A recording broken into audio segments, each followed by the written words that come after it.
Hello! I said I'd do another one of these. We're sticking on the Marvel theme because Infinity War is out next week. We're doing villains, like I said last time. I've already put Thanos and Loki on here. They've been in the most movies, I think. And then I've got a hat full of forgettable villains. So let's see who else we're gonna put in this. I've got quite a few. I've maybe put in some like secondary villains. Fenris, the big dog. Ben Kingsley's character from Iron Man 3.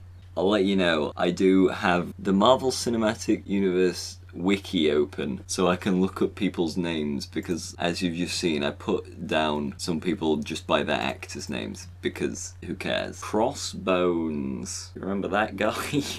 Christopher Eccleston from Thor: The Dark World. Please give me someone I actually know something about. Ego from Guardians 2. Fine, I liked that movie. Ultron. Eric Killmonger. Hooray. Armin Zola. Oh yeah, I know who that is. He's the man who's a computer. Abomination. Do you remember the Incredible Hulk movie? I need to get new whiteboard pens. Evil Robert Redford from The Winter Soldier. Nebula. I've put her down as a villain because I didn't have enough villains I actually remembered. Like, she was a villain in the first one. That counts. This is my thing and I say it counts. Justin Hammer. He's the guy from Iron Man 2 who's Sam Rockwell. Red Skull. And finally... hey, Grandmaster. Jeff Goldblum from Thor Ragnarok.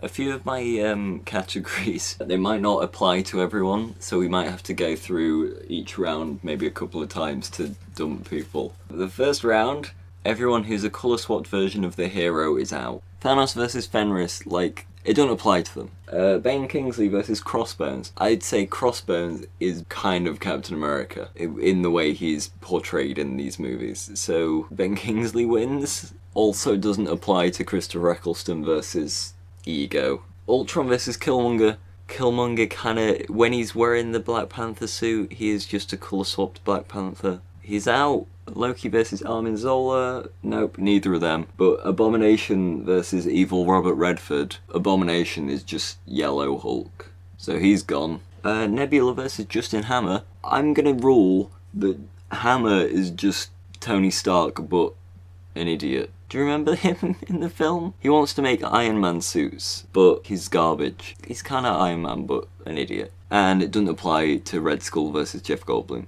Actually, Red Skull is just super serumed Nazi, so Jeff Goldblum wins. Red Skull's Captain America, but Captain Nazi. Okay, so we've dumped a few people, but round one, part two. Anyone who looks like an idiot is gone. So Thanos versus Fenris. Fenris is a big dog, and he looks really cute, so Thanos is out. His purple head looks stupid, and his chin is ridiculous. Christopher Eccleston is the most boring looking character in the Marvel Cinematic Universe, so he's gone. Ego looks like Kurt Russell, so he looks cool. Loki versus Armin Zola. Armin Zola is a tiny German nerd who turns into a computer. Loki's hat looks stupid, but like, he's mostly fine. When he takes his hat off, he's fine. Round two. Are they dead? Anyone who's dead is out. I'm honestly gonna have to look some of these up. Ben Kingsley's character didn't die, he went to prison, so he's still alive. But Fenris fell off the world into space. So, sorry, Pooch. Also, Ben Kingsley's character is called Trevor, I remember now, mostly because I just looked it up. Ego versus Ultron, they're both dead. Ego, like, his planet exploded, and Ultron, they all got killed, and Vision, like, blasted him with his head thing. So, Baron Zemo wins. Robert Redford versus Loki. Loki's still alive, as far as we know. I mean, this might change in Infinity War. But Robert Redford got killed by Nick Fury. Also, his name is Alexander Pierce. Nebula versus Jeff Goldblum. We don't see Jeff Goldblum die, but at the end of Thor Ragnarok, he's like surrounded by angry people who he's wronged. So I think his death might be implied. Nebula is still alive, so she wins.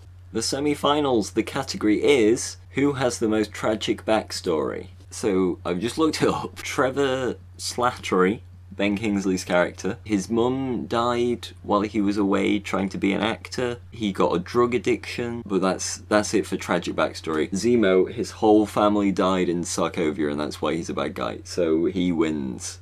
This is quite interesting because Loki and Nebula are now like reformed bad guys. Loki was a frost giant who was left at birth and found by Anthony Hopkins, who raised him as his son. It's a little bit tragic, but not that tragic. Nebula, her parents got killed and she got kidnapped and turned into a robot, so like, I think she wins. The final round is Zemo versus Nebula.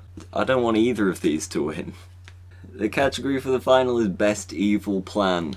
I mean, Nebula doesn't even have an evil plan.